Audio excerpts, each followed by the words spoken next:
नमस्कार मैत्रिणींनो, त्रिवेणी सौ अलका वसंत येवले त्रिवेणी सुगरण जागरमध्ये आपण बघूया पाकातले चिरोटे।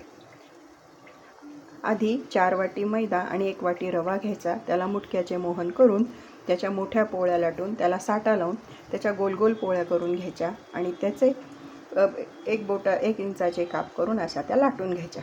नंतर या तळायच्या। तळून पाक केलेला आहे। 2 वाटी साखर 1 वाटी पाक। तो उकळू दिला की त्याच्यात साखर वेलची पूड टाका आणि त्याच्यानंतर 2 मिनिट भिजल्यावर असे छान चिरोटे तयार होतात।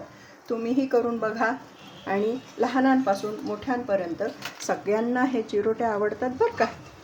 तुम्हीही घरी करून बघा। अतिशय सोपे आणि रुचकर, घरच्या घरी स्वच्छ असे खायला एकदम सुंदर। आणि नंतर मी याची पोळी लाटून घेतली, त्याचे शंकरपाळे करणार आहे। तुम्हीही करा, आम्हालाही बोलवा। धन्यवाद धन्यवाद धन्यवाद।